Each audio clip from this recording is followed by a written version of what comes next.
First, just want to welcome everybody. Thank you so much for coming. This is something that we've been working on. This is the first one that we kind of started doing in the country. And to credit Kelsey Phoenix and Tom Gerlach, they're the people that really started it.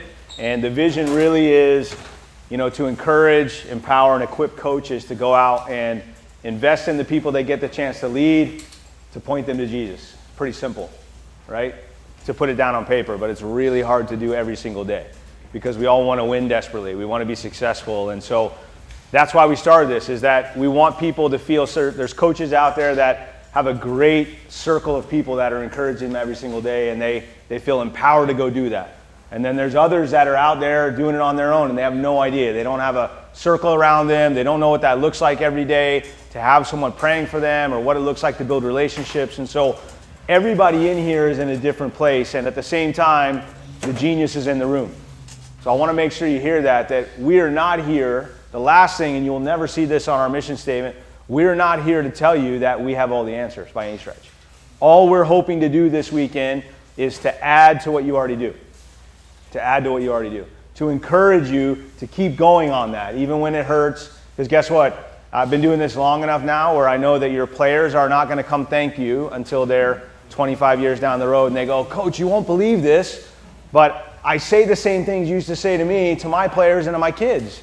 But they never tell you when they're in your face every day, disappointed that they're not playing as much as they want to, right? Or getting what they want out of it, right? So the idea of this weekend is, can we create a ripple effect from the room that reaches the world? That's the idea.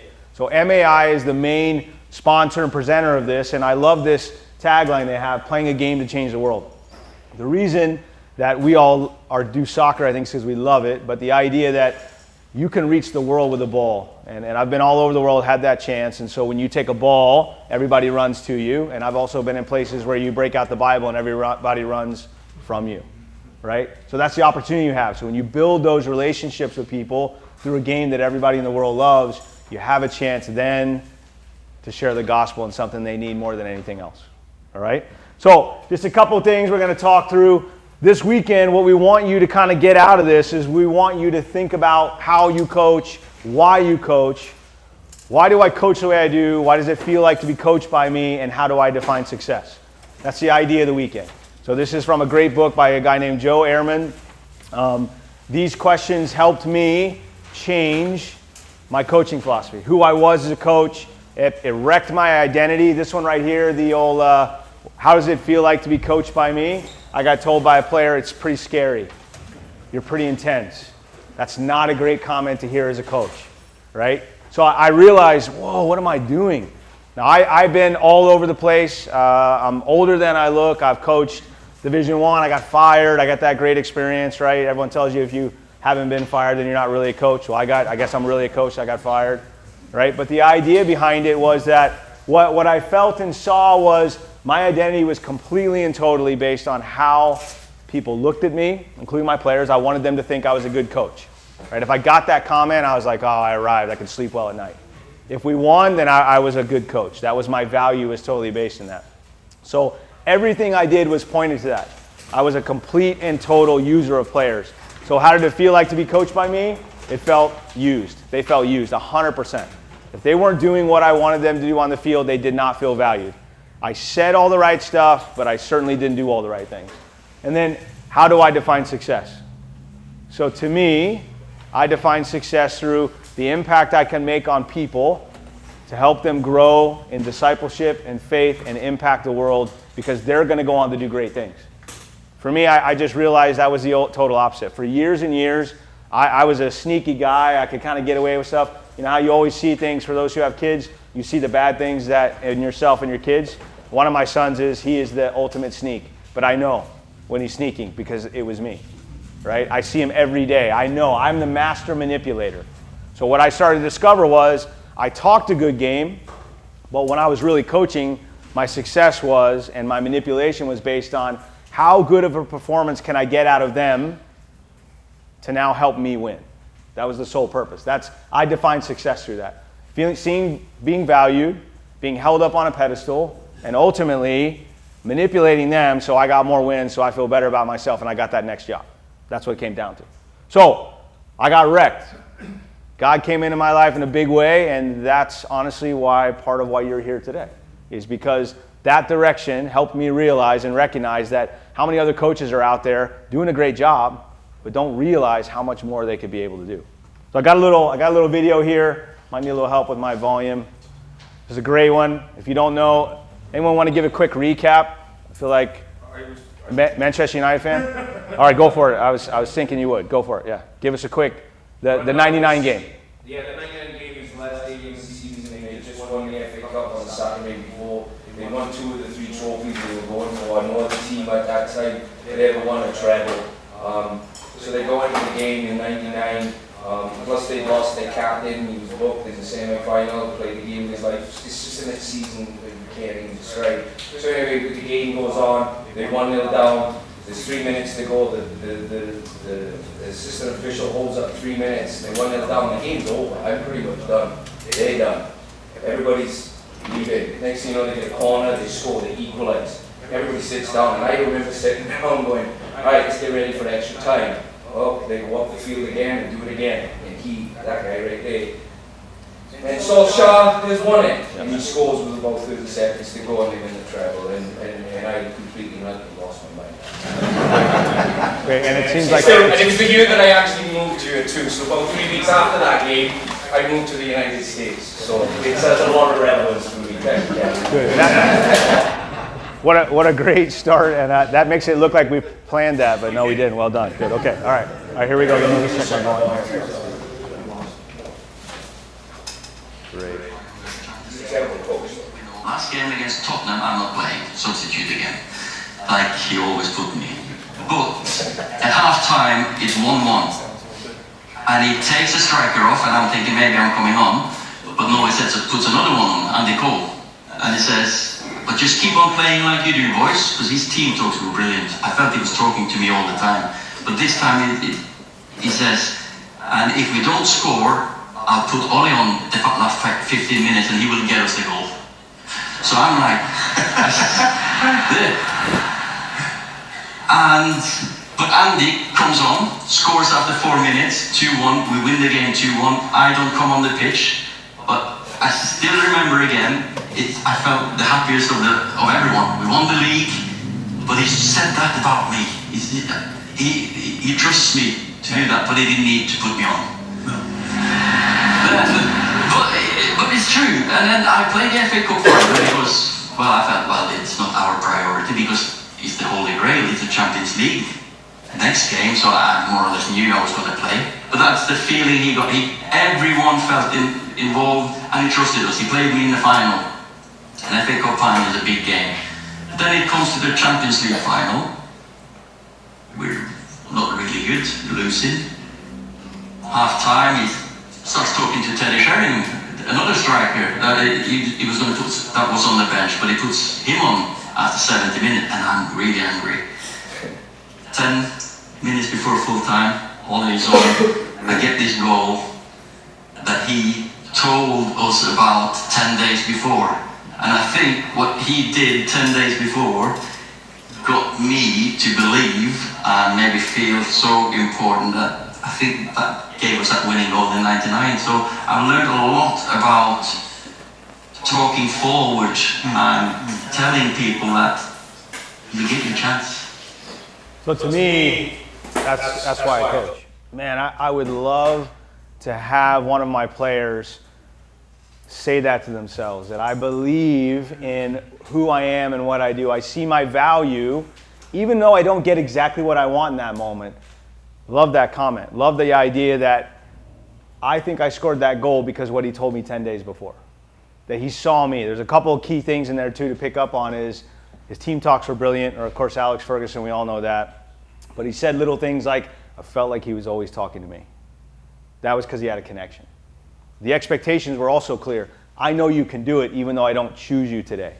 Man, if that's not coaching on mission, I don't know what is. And yet he was doing it at the highest level with millions of dollars and all these things, the highest stakes. But to me, that's what it's about. If he could do that there, man, of course we can do it in whatever role we're in here.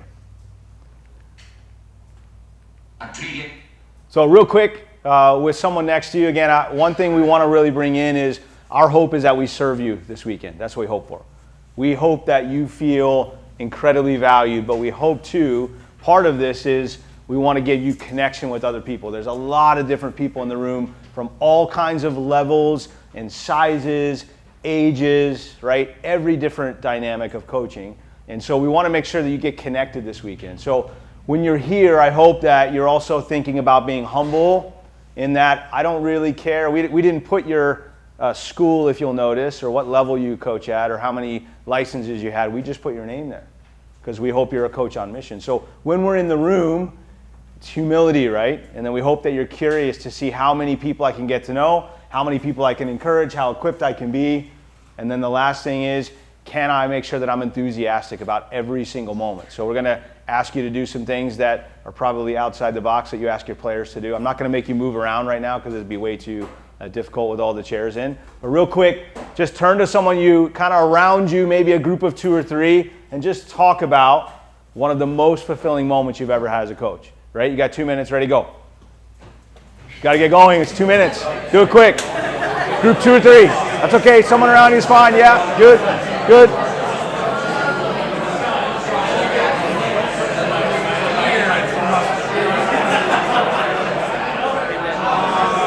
What's up, man? All right, good to see you. What's up, man? All right, good to see you. Yeah, good.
Clap once if you can hear me.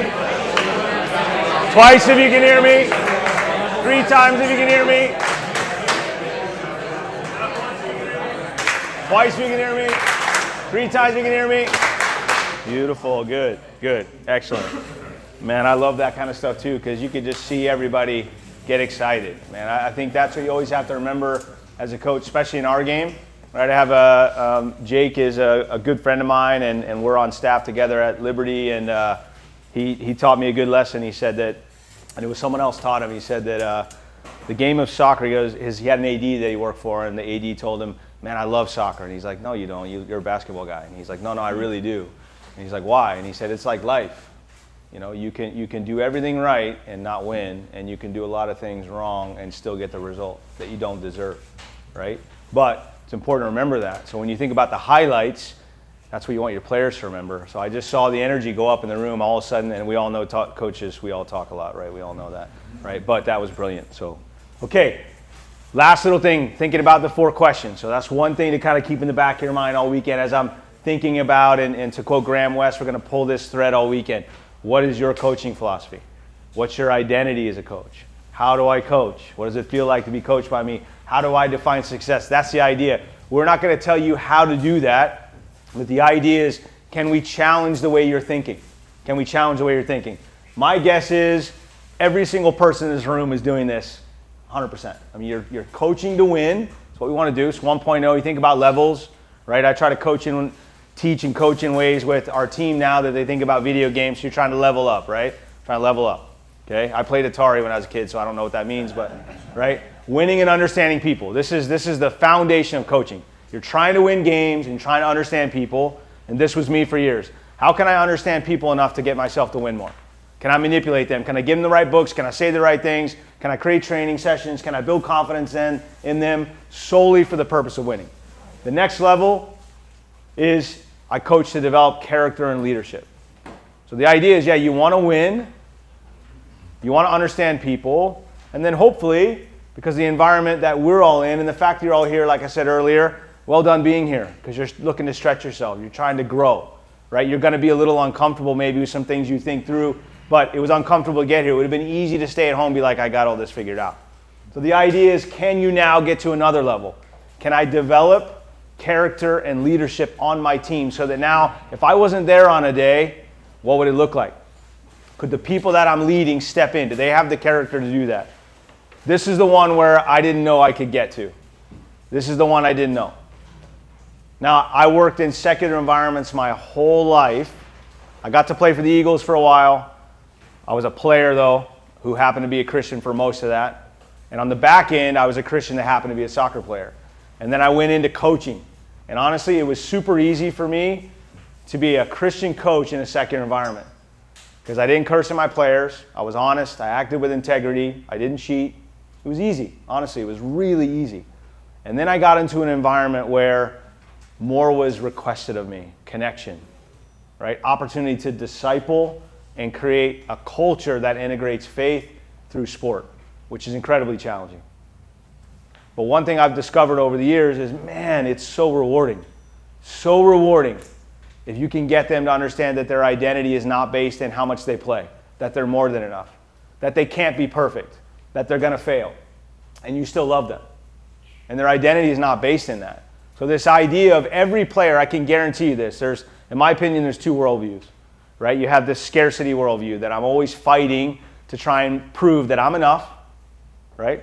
So you're doubtful of that. Your players want perfection. They want certainty.